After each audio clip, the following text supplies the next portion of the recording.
Assalamu alaikum.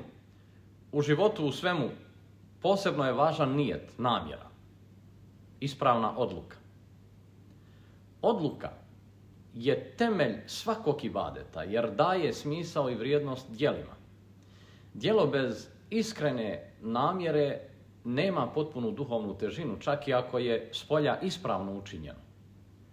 Iskrena odluka usmjerava srce prema Allahu i odvaja ibadet od obične navike ili formalnosti. Često ljudi čine neku vrstu ibadeta radi javne prezentacije, pohvale ili ugleda kod drugih, a tada djelo gubi svoju iskrenost i pravu vrijednost.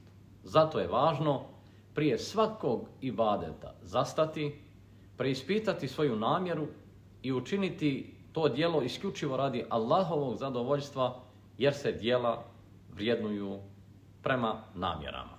Allah vam dao svako dobro.